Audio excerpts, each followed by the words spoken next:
এটা Yamaha FZ S version 3। এই বাইকের সমস্যা ছিল, বাইক দেখা যাচ্ছে গাড়ি গিয়ার মারতে গেলে বাম্পার কাছে খট করে সাউন্ড করতো, এবং বাইক টার্নিং নিতে গেলে দেখা যাচ্ছে গাড়ি মনে হচ্ছে বাঁকা হয়ে যাচ্ছে, হাতের মধ্যে দৌড়ে বেড়াচ্ছে, এমনটা হচ্ছিল। আর এবং এই বাইক যে এই মাঝে মধ্যে মনে হয় যে পিছন থেকে আমার ক্যাক ক্যাক সাউন্ড করে, ক্যাট ক্যাট, কারণ এই মূলত এই সমস্যাগুলো হয় আপনার হচ্ছে এটা হচ্ছে বিয়ারিং একটা বুশ।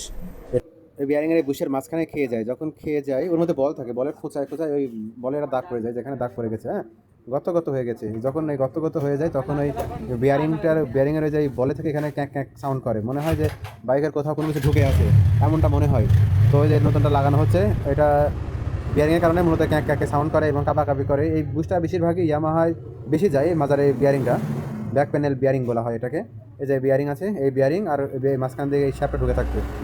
এই শ্যাপ আর বিয়ারিং আপ ডাউন করতে করতে একসময় বলের বিয়ারিংয়ে যে বল থাকে, বলের চাপে অনেক সময় শ্যাপটা নষ্ট হয়ে যায়। নষ্ট হয়ে গেলে মূলত ওই কাঁপাকাঁপি, তারপরে ক্যাঁক এই সাউন্ডগুলো শুরু হয়। এটা আমরা লাগাই দিচ্ছি এখন, আর লাগাই দিলে আর এই শব্দগুলো আর করবে না।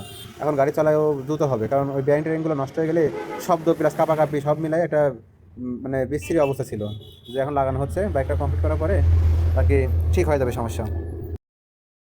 দেখো আমি গাড়ি ক্লিয়ার শো করে দেখাই